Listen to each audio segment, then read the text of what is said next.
Yeah, this is gonna be an interesting video.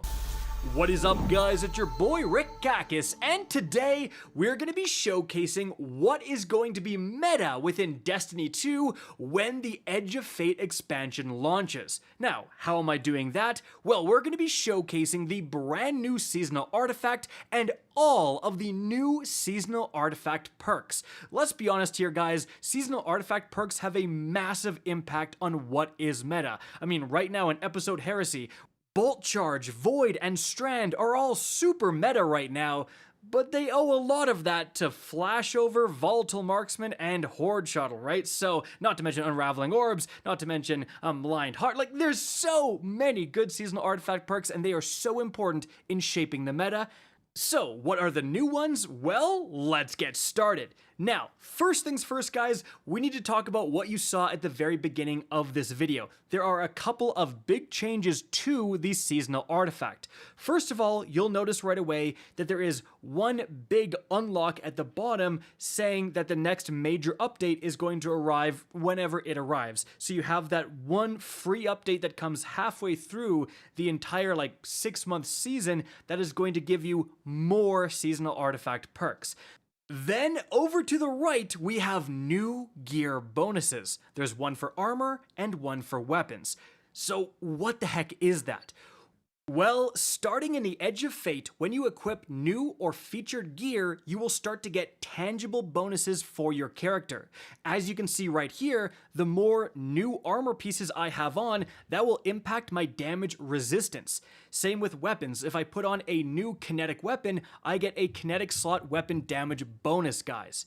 Now, importantly, the degree that you get is actually impacted by the quality of your loot. So you can see right here, when I had all tier 5 stuff on, I was getting a 15% damage resistance buff, but the developers did say they were bumping this down to a 10% buff. But what that means is that when you first start in the Edge of Fate, you're going through the campaign, you might not want to instantly swap all of your gear because the bonus will only be, 2%, 3%, something pretty low. But later in the season, when you start to get all tier 5 gear, you will get that maximum 10% either damage resistance or damage output bonus.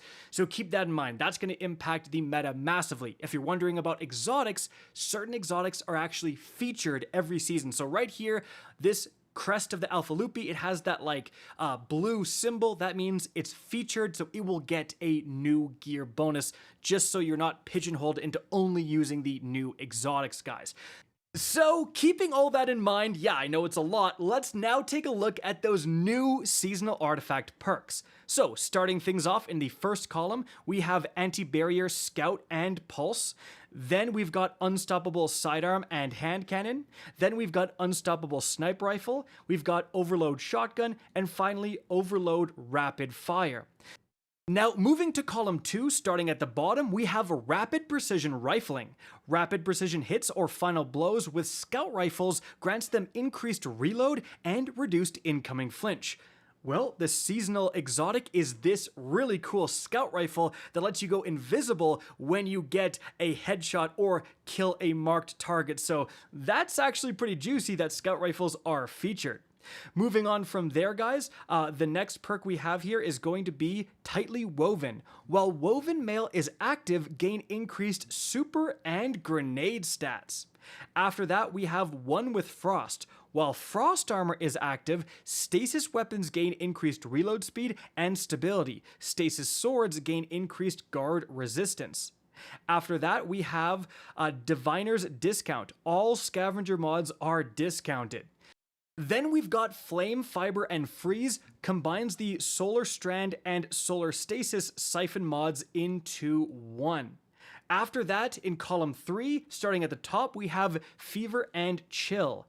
Rapid precision hits with solar weapons grant Radiant. Rapid precision hits with stasis weapons grant Frost Armor. Getting free Radiant for precision hits is crazy good, so Solar's looking real juicy. Then we've got Elemental Benevolence.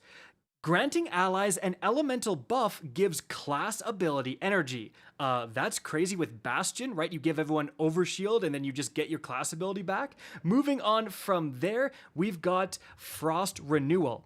While you have Frost Armor, taking critical damage releases a burst that freezes nearby combatants and grants Frost Armor to you and nearby allies. Then we have Reciprocal Draw.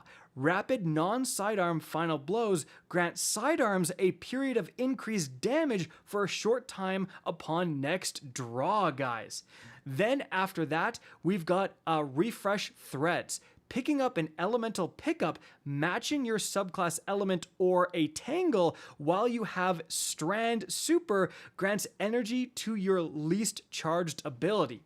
After that, guys, we're moving to column 4. Starting at the bottom here, we have Elemental Coalescence. Defeating targets has the chance to create an elemental pickup matching your equipped super element.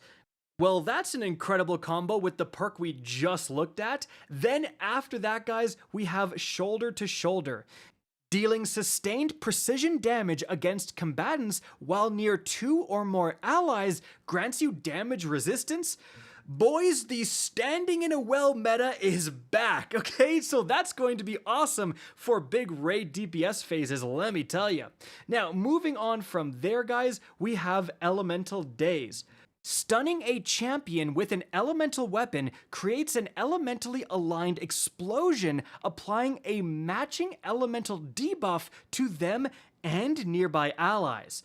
Well, it depends on what the debuff is, but I mean, if you're causing weaken with void and stuff like that, that's going to be crazy good for anything that has champions in it.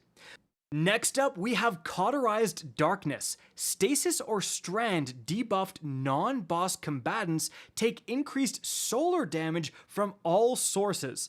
Well, that's really good for the Titan Consecration build. I mean, throw your suspension grenade, you suspend everyone, then you're going to do massively increased damage to them. And after that, we have Threaded Blast. Destroying a tangle with strand damage increases the radius of the explosion and its damage. Finally, guys, we move on to column 5. This is where things get really juicy. First of all, on the top here, we have Radiant Shrapnel. Dealing sustained weapon damage while radiant or defeating a scorched combatant with a weapon causes the target to release solar projectiles that deal damage and scorch on impact. This could be unbelievably meta for DPS. I mean, solar weapons, not only are they giving themselves radiant for rapid precision hits with that other perk, now they're causing even more like scorching projectiles. Yeah, get ready with your DPS solar weapons, guys. After that, we have Shield Crush. While you have Woven Mail, Frost Armor, or a Void Overshield, your melee recharges faster and deals increased damage.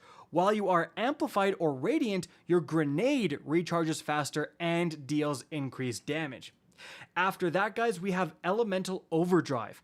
Picking up an elemental pickup or tangle grants increased damage to weapons of the same element. That could be super juicy, especially with Ionic Traces. They just come right to you, boosting up your arc weapons. But let's be honest, we're using solar weapons next season, come on. Then we've got Tangled Web. Creating a tangle by defeating a strand debuffed target suspends nearby combatants. And then finally, guys, we have Frigid Glare. While Frost Armor is active, Stasis Precision Final Blows cause combatants to release a freezing burst. So there you have it. It looks like next season's meta is Solar especially, and then probably Strand and Stasis. A lot of different things to buff those 3 elements, and there's some other juicy things as well. Certainly some interesting builds are going to arise from these season artifact perks.